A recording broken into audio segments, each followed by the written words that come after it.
Hi guys. Touching Spirit Bear, Chapter 15. I was mad, Cole said, glancing nervously around the circle. When I went to the island, I just wasn't thinking straight. I didn't realize you were all trying to help me. I thought sending me away was just your way of getting rid of me. I went there just to avoid jail. Cole struggled with his words. I know now I was wrong, and I know I can't go back to the island after what I did. That's okay. As he handed the feather to his mother, strong doubt showed in the eyes of the circle members. He had lied to them so often, they were numb to his words now. I know Cole has changed some, his mother began, her voice surprisingly strong. But since the attack, I've seen a difference in his attitude. For the first time, he's talked openly with me. I don't know what should happen to him now. I feel like I'm just trying to pick up the pieces myself. She dabbed at her eyes. I just hope there are pieces left to pick up. She handed the feather on. As each member spoke, nobody argued for Cole's release. Even Cole's lawyer spoke in terms of a reduced jail term for good behavior. Each circle member expressed regret for what had happened. All of them thought it was time to return the case to the courts. The only person to speak in Cole's defense was Garvey. I don't know what all happened on that island, he said, but there has been a change in Cole. Of that, I'm sure. Whatever we decide to do, I hope this change is allowed to continue. When Peter's lawyer received the feather, she held it indifferently beside her as if it no longer held meaning. Well, this whole thing has to stop now, she said strongly. No more. Too many people have suffered and paid a price on account of Cole Matthews. Maybe someday he'll find a way to be a productive member of society. For now, it's the welfare of society that must be considered. 2 days on an island is hardly enough time to change someone. This circle needs to know that Peter Driscoll is not rehabilitating well, either physically or emotionally. He has slurred speech and diminished coordination. This is Cole's fault. It's not something Cole can fix, but he can face the consequences. Even now, he refuses to admit the complete truth. I understand that he claims that a pure white bear attacked him. Does he really expect anybody to believe such a thing? I'm told no such bear exists in the area that he was sent. The lawyer spoke firmly. Circle justice has proven to be a waste of time. It's time for Cole to face real consequences. She handed the feather back to the keeper. The keeper ran her fingers over the feather to straighten it, as if trying to fix the damage suffered by the circle. When she finished, she turned to Edwin. Do you have anything to share? Edwin nodded. Can I ask Cole to help me with a demonstration? When the keeper nodded, Edwin stood and walked to the open end of the room. He motioned for Cole to follow him. Every eye followed their movements. Okay, the Tlingit elder began. Let's pretend this line is life. He pointed out a seam in the linoleum flooring that crossed the room. He placed Cole on one side and stood himself on the other.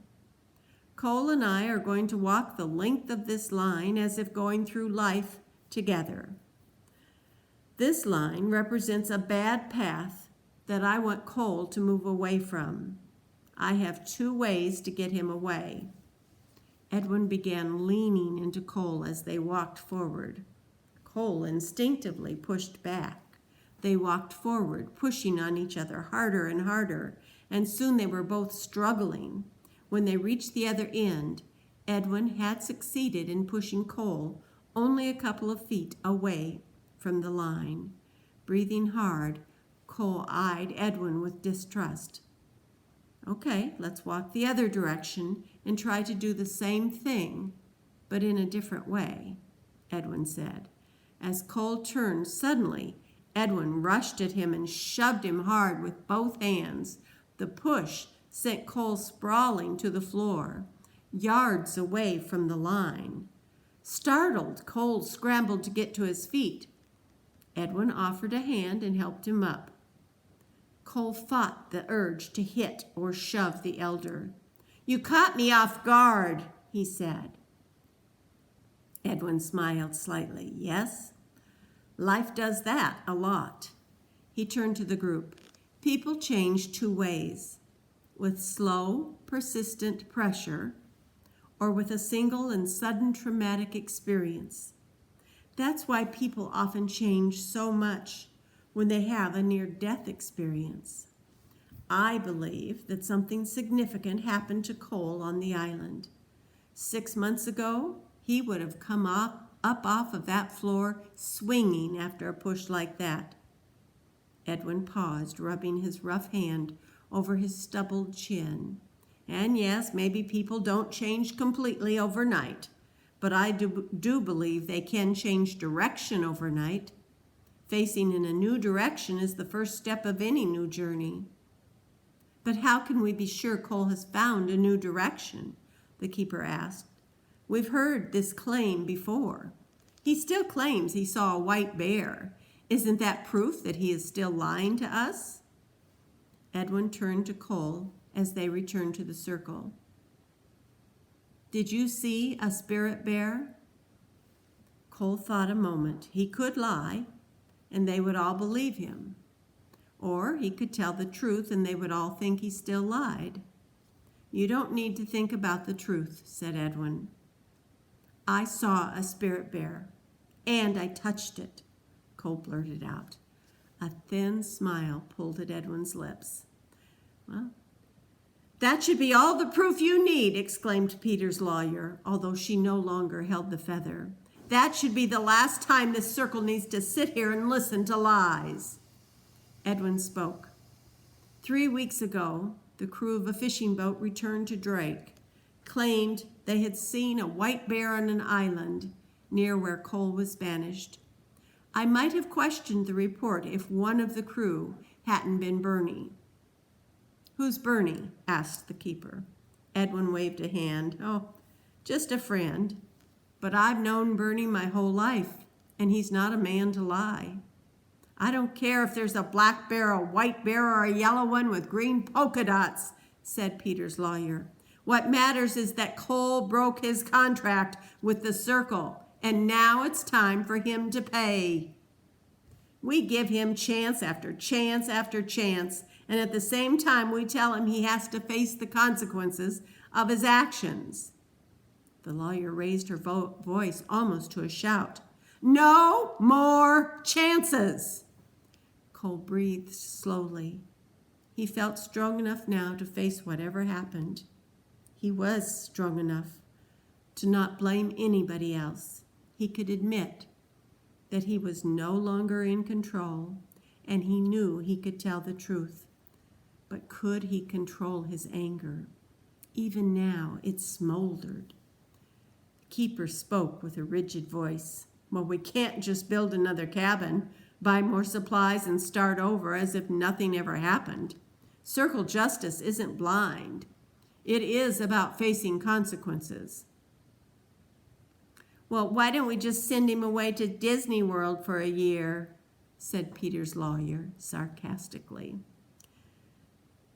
"This time there would be no free ride," Edwin said.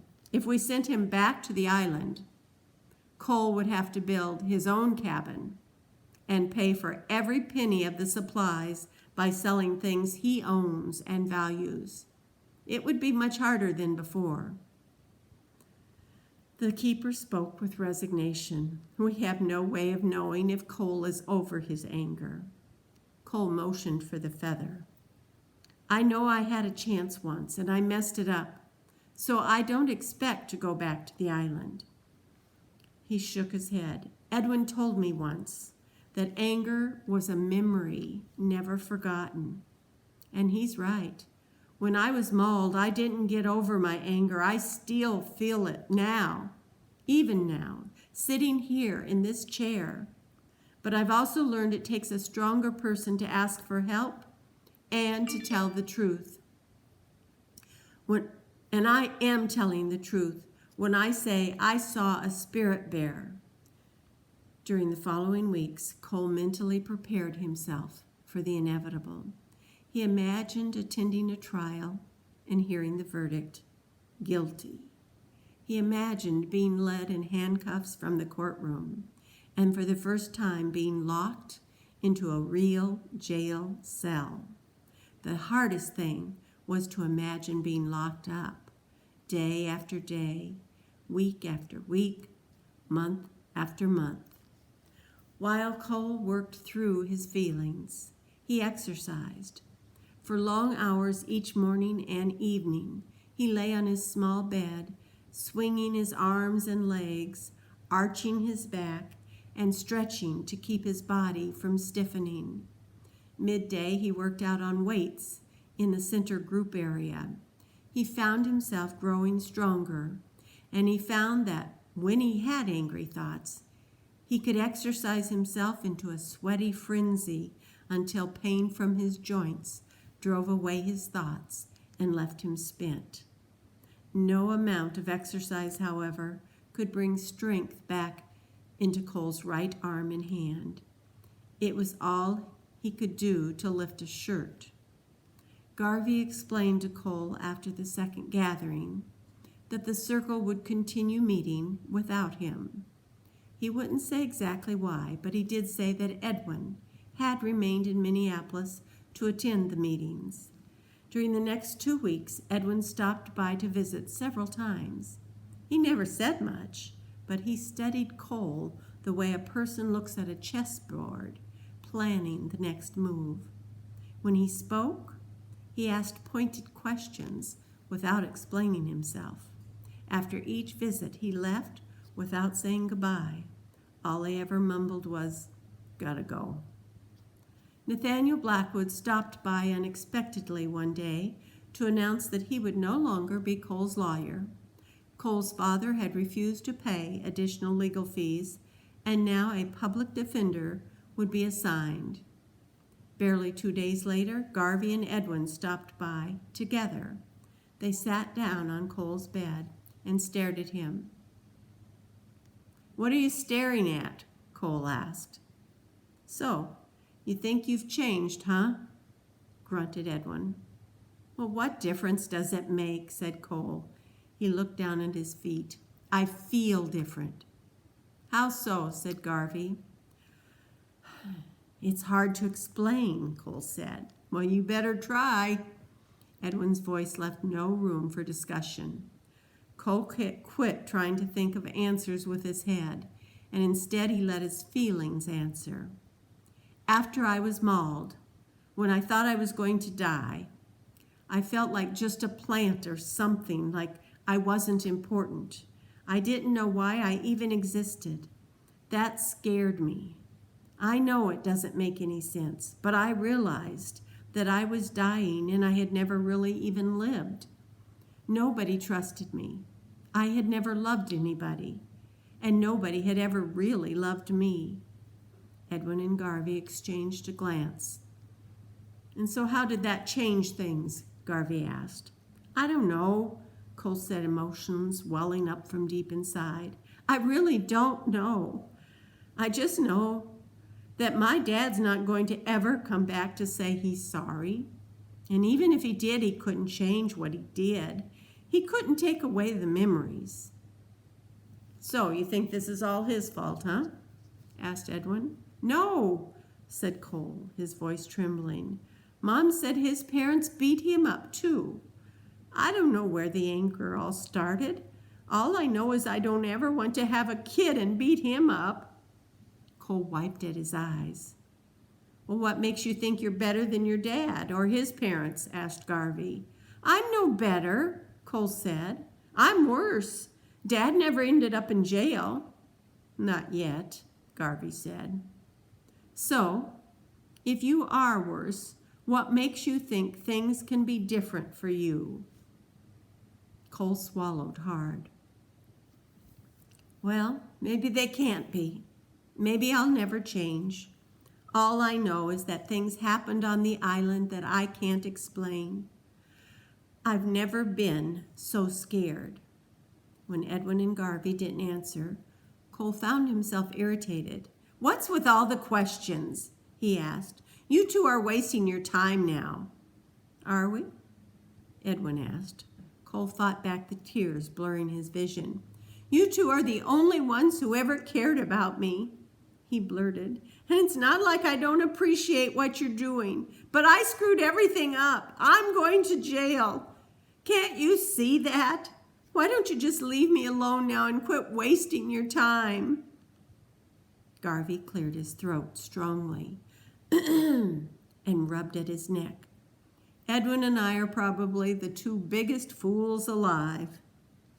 Or maybe we remember our own past too well, Edwin added. We still believe in you and think there's hope, Garvey said. Because of that, we stuck our necks out so far we feel like two giraffes. Last night, we convinced the Circle to release you to our custody. What do you mean, your custody? Cole asked. You're going back to the island, Edwin said. Tomorrow, Chapter 16, Southeast Alaska. Bye. Love you.